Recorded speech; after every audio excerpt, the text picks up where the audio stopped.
Oh, today we're going to talk about a mother's love, the journey on how a mother impacts, especially sons, in their recovery, what happened in their addiction, and what happens really after years of recovery.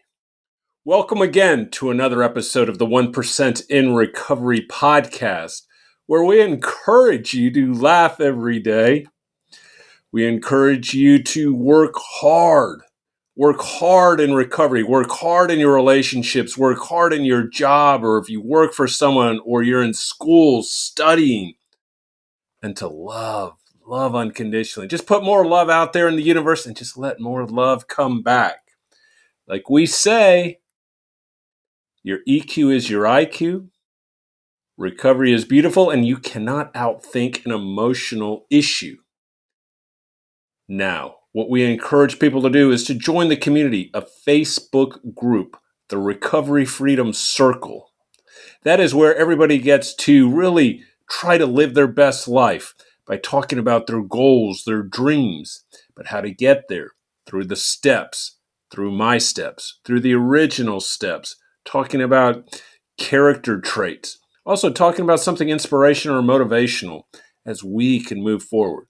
So, as you look at the show notes, join the Facebook group Recovery Freedom Circle. Now, let's jump into this week's episode. This week's episode is I am going to be talking about my mother. My mother just passed away. Passed away on February 2nd, 2025.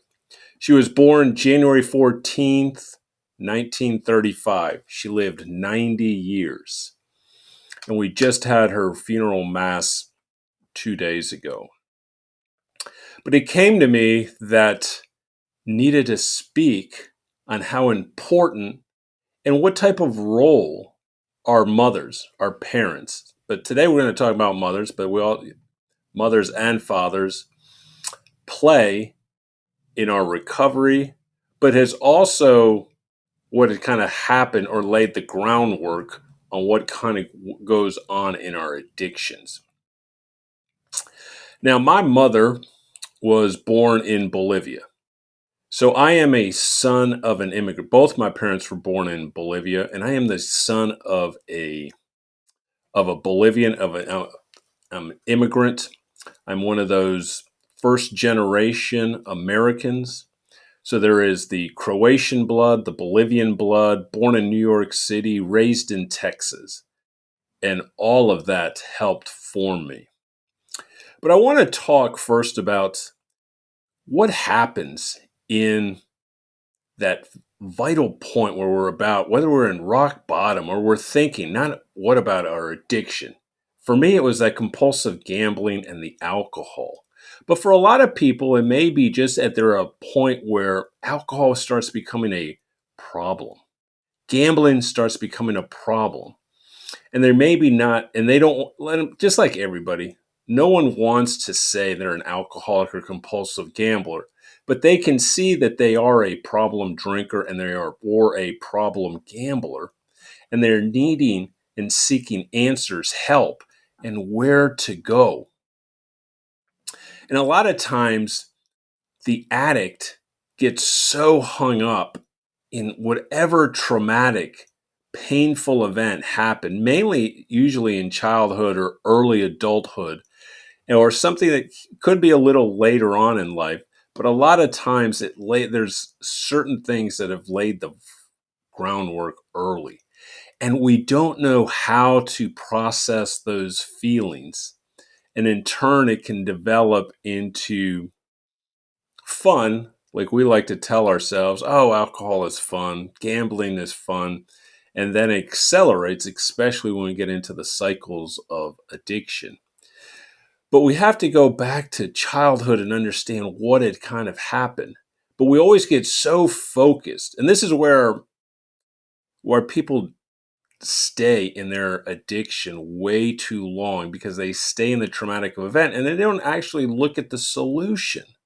And usually the solution was laid down by our parents, by our mothers, by our fathers, some type of combination. Now, my father traveled extensively. He was out of the house about 50% of the time. He was an industrial salesman selling valves. So he was in South America, Central America, in the Caribbean. So the only parent that was in the home every day was my mother. She was a stay-at-home mom. And so a lot of that character development, because that's ultimately what's going to get us into recovery. How we're dealing with our character and how we're dealing with relationships.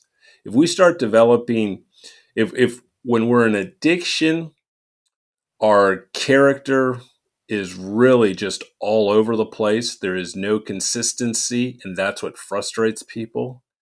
And the relationships can be very selfish, and there is no type of real connection.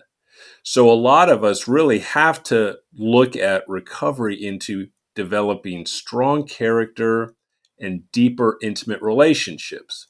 And this is why childhood is so important. Instead of looking at what the problems were, look at the solution. Always look at the solution. And that is the whole reason I created the Recovery Freedom Circle. It's about the solution. It's about building the person up. It's not only about looking about either inventories or admitting that you can't do something or character defects or making amends. It's really about rebuilding the person. And that's what I think is so vital about my mother. I'm going to list 10 things that she instilled in me and my brother. It was my parents, my older brother, and me. And it all starts with prayer and understanding how vital prayer is when we were growing up. When we used to pray on our knees, we'd say a Hail Mary, and then we would jump in bed. It was always outside of the bed. We were there on the floor. Prayer was so important. Food and nutrition, number 2, was so important. Eating fruits, vegetables, oatmeal. So we had fiber, we had protein, we had vitamins and minerals that were so essential to having a strong body. Always about getting outside, exercise, playing sports, or just having your body in movement. Number 3 was so important. It's something that I've carried on throughout my life, and which is something that I truly, truly love: exercise. Number 4 was appreciating the arts. I just did not want to, number 1, dress up, and then I'd have to go to the symphony to watch the ballet, the Nutcracker, or we go to some type of art museum. And when you're so small, it was boring, but it was laying the groundwork. So when I got into high school, college, early on, and then afterwards as a young adult in my 20s, started to appreciate being exposed to the arts and the beauty and how important all types of arts, whether we're watching a performance, we're going through museums, or even participating in either playing a musical instrument or doing some type of painting, drawing, a debate. So that was important. Number 5 was travel. Because my parents were immigrants and they came from Bolivia, we were always on a plane early on in our life and headed to South America, not only to Bolivia, but to Argentina. We would go to other countries as we got older. And then after I got out of college, was in Europe, was going through Southern Europe. Before I was 25, went to large big cities in Asia. My mother was really big on instilling on how travel could really just help you become open-minded, which is so essential in recovery. Number 6, it was always about work. Get your work done. Get up, go to school, go to practice, do your homework. Then you can do something else. It was always about everybody in the family had to work. And that was a way to instill a strong work ethic. Number 7, which is so important, it was always family first. We would have, it's always about, we would take family vacations. On Friday night, my dad had an expense account, so we would go out to a restaurant Friday night. We would have it when my dad was in town. We would always have family meals, or it was just the three of us, my mother and my brother and I, having dinner together. And it was always, like they say, it is so vital for a strong family unit to eat together. Yeah, I firmly believe that you have to eat. And that's why I love food so much, and I love eating in different types, whether it's in the fellowship, whether it's about business or whether it's about family. Meals and conversation are so, so important. Number 8, God. We went to church every week. Number 8, we every Saturday night we grew up Catholic. We would go to a Catholic service every week, uh, which helped just try to instill just about understanding about God, the Bible, Christianity, Catholicism, the sacraments, the saints, so many things. A lot of things that I truly did like, and a number of things that I disliked and hated. But it was important always understanding that you have to have a relationship with God. Number 9, laugh, humor. My mother was funny. I never really appreciated it growing up. It really probably became later on as I got older in my 30s and 40s. And she always had things that just would make me laugh.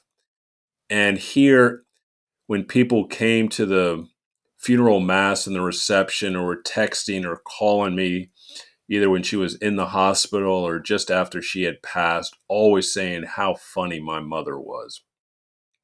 Give you a few examples. Like if I wanted to get something from the kitchen and I wanted her help, I'd say, "Mom, help me out." And her response was, "What are you? Are you paraplegic? Get it yourself." It's always pushing. Or if she thought there was watching too much TV, she'd say, "Quit being a potato couch. Get outside. Do something." And the other thing is she was much more handy with a hammer than my father. And my father had the same name as I, Hugo. But she would love to say, I did not marry I did not marry a handyman. Hugo married a handy woman. That just gives you some examples of the gems that my mother would throw out throughout her life. She was very blunt. She would call it as she saw it. It's probably part of her Capricorn personality, but that's who she was. And the other thing was always to give. I remember early on as a child, I was about 5 years old. We're in Bolivia, and she'd put some coins in my hand, and there'd be a homeless poor person there on the street. And she'd say, "Go put some coins in that man's cup." And he would be about 10, 15 feet away. So there was a walk. Man, I would be so nervous. But then I'd go in there, drop the coins in. The person would say, "Gracias, thank you." And then my mother was always trying to instill give, always give of yourself, which was very an important concept to learn. And so I want to honor my mother. There is so many other things that have kind of gone on. And I talked about how they can kind of play. There's a few things that kind of probably played into my addiction. The parts about we were never a hugging family. We never hugged, which now I see the need of hugging. We never talked about emotions, so there was a certain amount of emotional insecurity. So there were certain frameworks that a lot of us have within our families that kind of almost cultivate and almost help breed. So then when something major happens, we don't know how to deal with it. And then sometimes we just escape into the drugs, the alcohol, or the gambling. But there are so many things that can help us get back out, to find, to stay. Who do I need to be? what do I need to do? And these 10 things that I just listed were so vital in overcoming alcohol, overcoming gambling, and really just overcoming that addictive personality into being that strong character, to be that loving person that my mother was always grooming my brother and I to be. And I salute my mother, Consuelo Guzman Versalovic. I feel that God blessed me so much and God loves me. He gave me such a wonderful mother, someone that I could live with and grow for 58 years. She helped guide me, she helped push me, and she always said, as long as my brother, me, and my two nieces, her two granddaughters, were doing the right thing, that gave her peace, and she was always ready to go to heaven, as long as we were on our road to our own destiny, our own purpose. And with that, I bid my mom farewell. I will miss you. I will cry. I will laugh. I will feel. I will eat my fruit. I will pray. I will do all those things and always think about family, always think about travel.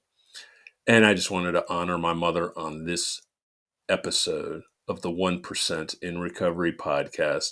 So if your parents are still alive, spend some time with them. You never know when that last day will be.